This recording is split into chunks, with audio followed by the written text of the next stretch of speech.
Welcome everyone. One of the most common questions about intermittent fasting is, what can I actually drink during my fasting window?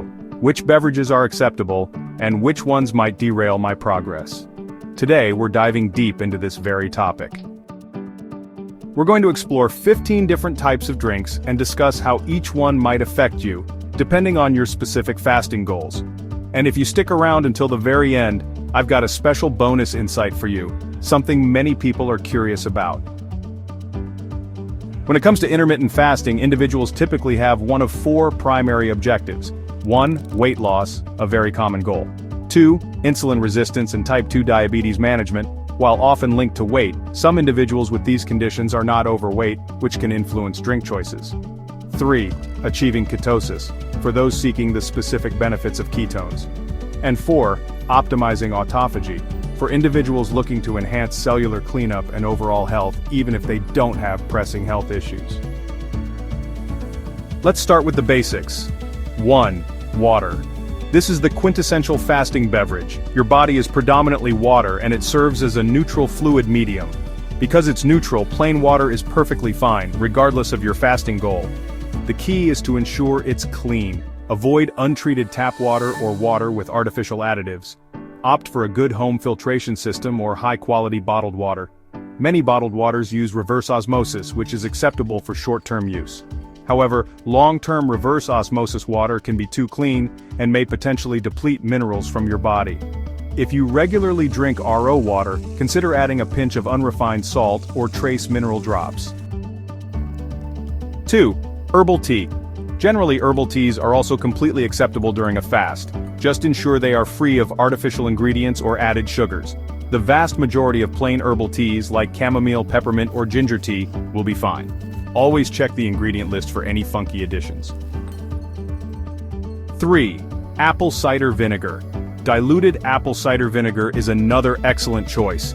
It contains virtually no calories or nutrients that would stimulate an insulin response or provide energy, making it neutral in terms of breaking a fast for most goals. If you find this information valuable, please consider giving the video a like. It helps support the channel and encourages the creation of more content like this. Now, let's move on to beverages that require a bit more consideration. First up, green tea. Green tea contains a relatively small amount of caffeine, around 25 milligrams per 8-ounce cup. While this isn't a lot, consuming many cups throughout the day could add up. For most, it's a green light. However, caffeine is a stimulant. It can trigger your adrenal glands to produce adrenaline and cortisol, which, in some sensitive individuals, might subtly affect blood sugar and insulin. If your body is highly sensitive, you're dealing with adrenal fatigue, or you're struggling with particularly stubborn weight loss, this is something to be mindful of. Generally, up to 6 to 8 cups of green tea should be fine for most people. Next, we have black tea. Similar to green tea, but black tea typically contains about twice as much caffeine on average, though this can vary widely. Therefore, you might want to limit your intake to perhaps 3 to 4 cups. Finally, let's talk about black coffee. Coffee, on average, roughly doubles the caffeine content of black tea, again with significant variation. 1 or 2 cups of black coffee are likely okay for most. However, if you're sensitive, avoid drinking coffee continuously throughout your fasting window. For many, black coffee won't interfere with their fasting goals, but it's an individual consideration. Bulletproof coffee. This is a fasting favorite for many. It involves adding fats like MCT oil, butter, or ghee to coffee. We'll give this a green check mark, but with a caveat.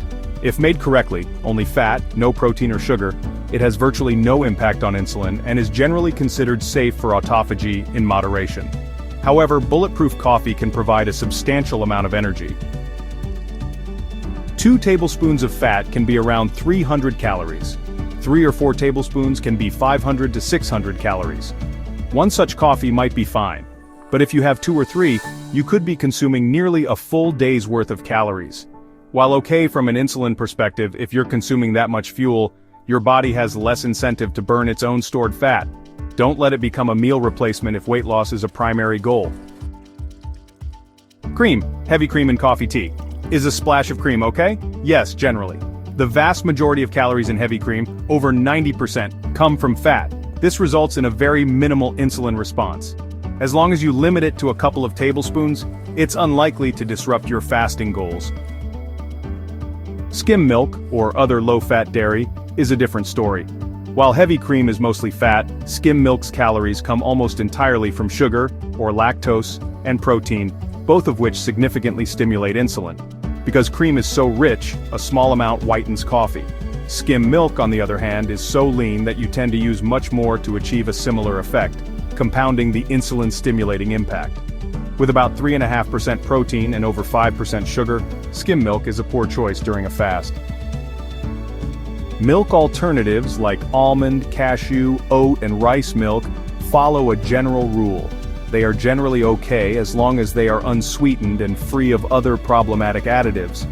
Unsweetened almond milk and cashew milk are often good choices, as an entire cup might only contain 20 to 30 calories, mostly from fat, with virtually no protein or carbohydrates. A few tablespoons in your coffee or tea will likely have a negligible effect. Always check labels for added sugars or artificial ingredients. It's wise to keep total daily consumption under 2 cups, and preferably not all at once, to avoid signaling a meal to your body. Perhaps a cup or less, distributed across several beverages, is a safer approach. Bone broth is often considered a fasting staple, and for good reason. High-quality bone broth is virtually free of sugar and carbohydrates. It contains protein, primarily collagen, and some fat, along with beneficial minerals and gut-healing nutrients. For goals like reducing insulin resistance, a cup of bone broth will have a very slight insulin impact and is generally fine. However, for autophagy, it's a different consideration. Autophagy is highly sensitive to protein intake. It's the lack of amino acids and calories that strongly upregulates this cellular cleanup process. Protocols like the fasting mimicking diet suggest keeping protein below 18 to 20 grams to maintain autophagy. Bone broth can contain up to 10 grams of protein per cup. Therefore, 2 cups could potentially push you over the threshold and dampen autophagy. If autophagy is your primary goal, limit bone broth to perhaps 1 cup or avoid it during deep fasting periods. Alcohol. Is alcohol a good idea during a fast? Generally, no. Even if certain types don't significantly spike insulin or immediately kick you out of ketosis, alcohol is a burden on your liver. All fasting goals, weight loss, insulin management, ketosis, and autophagy, rely heavily on optimal liver function. The liver is central to detoxification and metabolic processes, including the cleanup facilitated by autophagy.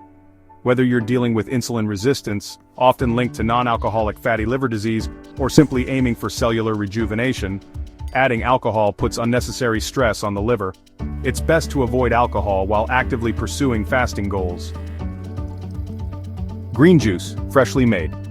Homemade juice from fresh leafy greens can offer health benefits. However, during a fast, it's a qualified maybe. It will stimulate insulin due to its natural sugar content, so quantity and timing are critical. If you're on an intermittent fasting schedule, for example 18-6, drinking green juice during your fasting window will break your fast. If you're following a low-carb or ketogenic diet and have a daily carb budget, say 30 grams, a small amount of low-sugar green juice, containing no more than 5 grams of sugar consumed very close to a meal, like 20 minutes before, might be permissible as it coincides with an anticipated insulin release. However, for autophagy, which is sensitive to both sugar and protein, any concentrated sugar source like juice will likely interrupt the process. Coconut water. While coconut products like oil, cream, and unsweetened milk can be fasting-friendly in moderation, coconut water is different. It contains minimal fat and protein but is relatively high in sugar. It's also easy to consume in large quantities. Similar to green juice, a very small amount, for example half a cup close to a meal, might be acceptable if you particularly enjoy it and value its mineral content, but generally it's best avoided during a fast. Coconut water is about 2.6% sugar. A pint, which is about half a liter, can easily deliver 12 to 15 grams of sugar. Store-bought juice. While a case can be made for the nutrient benefits of fresh squeezed homemade juice, store-bought juice is almost always a no. To be sold commercially, it must be pasteurized. This heat treatment destroys many beneficial enzymes, live factors, and phytonutrients like polyphenols. What's left is essentially sugar water. Orange juice is around 8% sugar, and apple juice is about 10%. A single cup can contain 25 grams of sugar or more. This is detrimental to weight loss, insulin resistance, ketosis, and autophagy. Steer clear.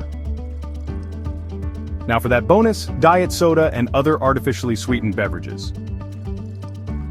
Many people assume diet sodas are fine because they have no calories, no sugar, and caffeine-free versions have no stimulants. However, the sweet taste itself, even from non-caloric sweeteners, can trigger what's known as the cephalic phase insulin response. When you taste something sweet, your body's intelligence anticipates incoming nutrients and may, in some individuals, release some insulin in preparation. Studies on this are not entirely conclusive. Some suggest certain artificial sweeteners trigger this response while others, like stevia, might not. Regardless of specific study findings, the possibility exists. How can you tell if this affects you? It's counterintuitive. If you drink something sweet with no actual sugar or calories, and your body releases insulin, your blood sugar will drop, as insulin's job is to lower blood sugar. You can test this. Check your blood sugar before drinking the sweetened beverage and then again afterward. A drop of a point or two is likely insignificant, but if you see a drop of 5 or 10 points, it indicates your body is responding by producing more insulin, which can hinder efforts to improve insulin resistance. So, diet sodas get a question mark. While many people might tolerate them, especially those sweetened with more natural options like stevia, which for some has no impact, everyone is different. Understand the principle, and if concerned, test how your body responds. We hope this detailed guide helps you make informed choices about what to drink during your intermittent fasting periods. If you found this helpful, please check out our other videos for more health insights. Thank you for watching, and we'll see you next time.